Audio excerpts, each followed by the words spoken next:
مفتی صاحب کی بارگاہ میں میرا سوال یہ ہے کہ دولہا اپنے گھر والوں کو منع کرتا ہے کہ میری شادی میں گانے باجے اور موسیقی جیسی رسمیں نہ ہوں، تو پھر بھی بڑے اس چیز کو نہیں مانتے، تو کیا اب اس دولہے کو بھی اس کا گناہ ملے گا یا نہیں، حالانکہ اس نے تو ان کو منع کیا ہے؟ سب سے بڑا اہم ہے، واقعی یہ بھی ایک بڑا طبقہ ہے، جیسے کہ ترغیبات سنتے ہیں، اچھے ماحول سے وابستہ لوگ ہوتے ہیں، اب وہ تو نہیں چاہ رہا، گھر والوں کا کیا کریں؟ دیکھیں اس میں یہ ہوتا ہے، اول تو یہ ہے کہ یہ بہت ساری چیزیں وہ ہوتی ہیں جو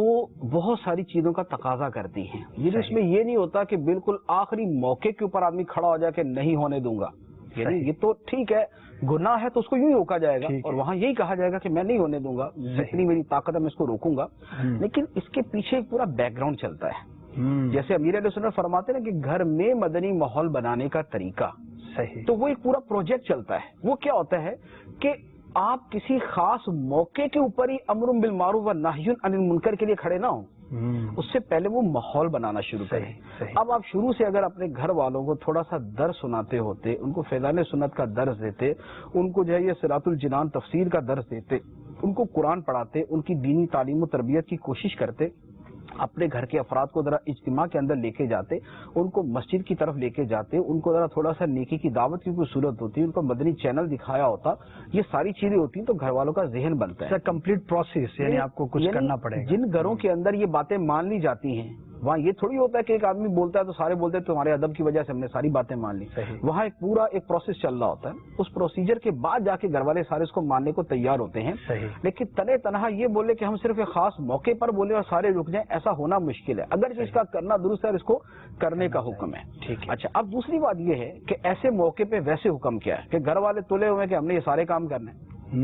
تو، اور یہ آدمی کہہ رہا ہے کہ یہ کام نہیں ہوں گے۔ اس میں دو چیزیں ہیں، نمبر ایک تو یہ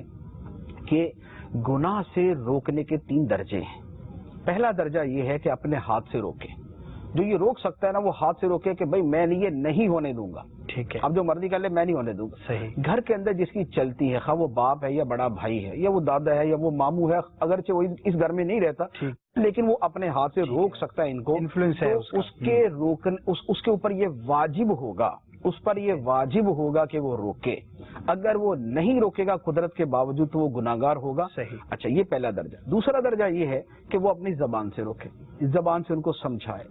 ان کو جو ہے جو بھی اس کی وعیدات ہیں، اس کی برائیاں ہیں، اس کی خامیاں خرابیاں وہ بیان کرے، یہ ان کو کرے۔ اور تیسرے نمبر پر یہ ہے کہ اگر اس کی بھی قدرت نہیں، اگرچہ اس کی ایسا نہیں ہوتا کہ اس کی قدرت نہ ہو، یہ بکثرت یہ ہوتا ہے زبان سے روکنے کی قدرت تو ہوتی ہے، ہمت نہیں ہوتی، بجا فرمائے قدرت ہوتی ہے، ہمت نہیں ہوتی، شرم ہوتی ہے، یا یہ ہوتا ہے یار یہ نہیں رکیں گے، بس نہیں رکیں گے، آپ سمجھاؤ تو صحیح، ٹھیک ہے، آپ ہم کوشش تو اپنی کلمہ کرو۔ خیر کہنے سے جب اس وجہ سے رک جاتے ہیں کہ دوسرے نے بعد نہیں آنا تو ٹھیک ہے، وہاں شرن واجب نہیں ہوتا کہ آدمی سمجھائے، جب پتہ ہے نہیں رکے گا وہاں شرن واجب نہیں ہے، لیکن ایک دروازہ تو کھولے نا نیکی کی دعوت دینے کا، برائی سے روکنے کا، ایک بات تو کرے نا۔ بعض اوقات یہ ہوتا ہے کہ ایک آدمی جب بولتا ہے تو دوسرا جو نہیں بولنے والا تھا وہ بھی بولنا شروع، اس کو بھی ہمت ہوتی ہے کہ نہیں، اس کو بھی ہمت ہوتی ہے۔ بعض اوقات یہ ہوتا ہے کہ سمجھاتے ہیں، ذہن یہ ہوتا ہے یار نہیں مانیں گے، لیکن جب آدمی سمجھاتا ہے نا کہ یار دیکھ لو کتنا بڑا گناہ ہے، ہم اپنے پڑوسیوں کو تنگ کریں گے، ہم اپنے مسلمان بھائیوں کو تنگ کریں گے، ہمارے بارے میں یہ وعیدیں بنتی ہیں، دنیا آخرت کا دردناک عذاب ہے، ہم شادی کے موقع پہ اللہ کی رحمت ہمیں حاصل کرنی چاہیے، ہم خدا کی لعنت کے مستوجب کیوں ہوتے ہیں؟ جب ایسی بات کرتا ہے تو سامنے والوں کو ڈر خوف پیدا ہوتا ہے،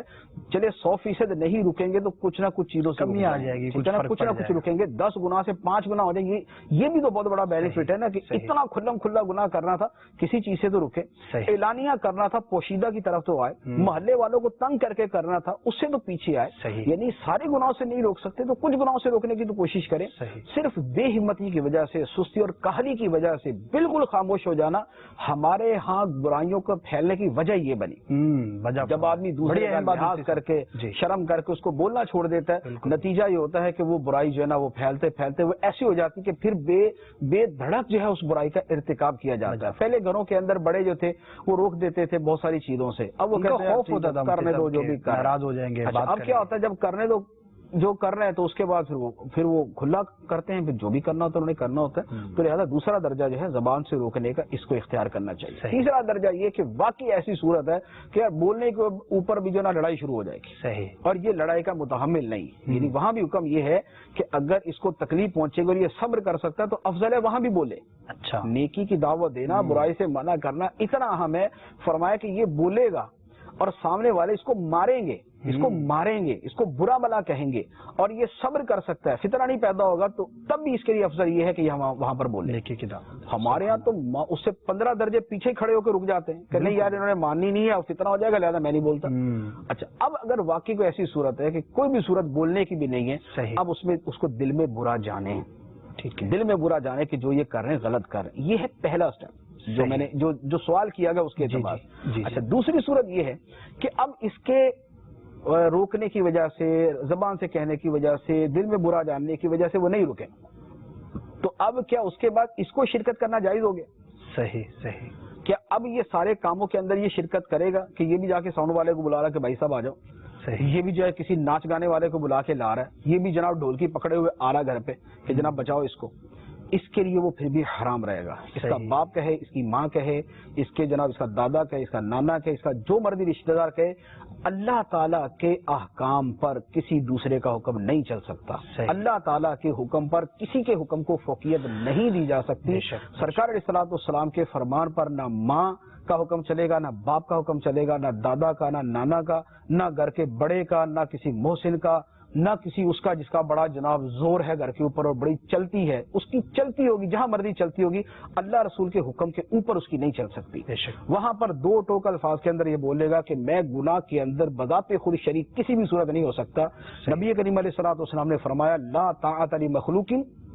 فی معصیت الخالق، خالق کی نافرمانی کے اندر مخلوق کی فرما برداری نہیں کی جا سکتی. انما الطاعۃ فی المعروف، جہاں جس کی بات ماننے کی بھی گنجائش ہے، فرمایا وہ صرف جائز کام کے اندر ہے. انما الطاعۃ فی المعروف، جو اچھا کام ہے اس کے اندر جو ہے وہ اطاعت، اس کے اندر فرما برداری، اس کے علاوہ نہیں. لہذا جو گھر کے اندر ایک فرد ہے، خواہ وہ دعوت اسلامی والا یا دعوت اسلامی والا نہیں بھی ہے،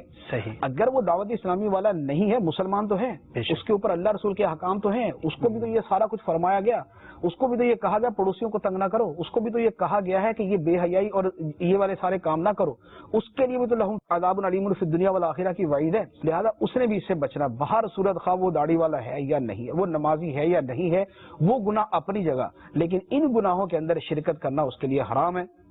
خواہ اس کے ماں باپ اس کو حکم دیں یا اس سے بھی اوپر والے اس کو حکم دیں، کسی کی بھی اطاعت کسی بھی صورت کے اندر اس میں نہیں کی جا سکتی.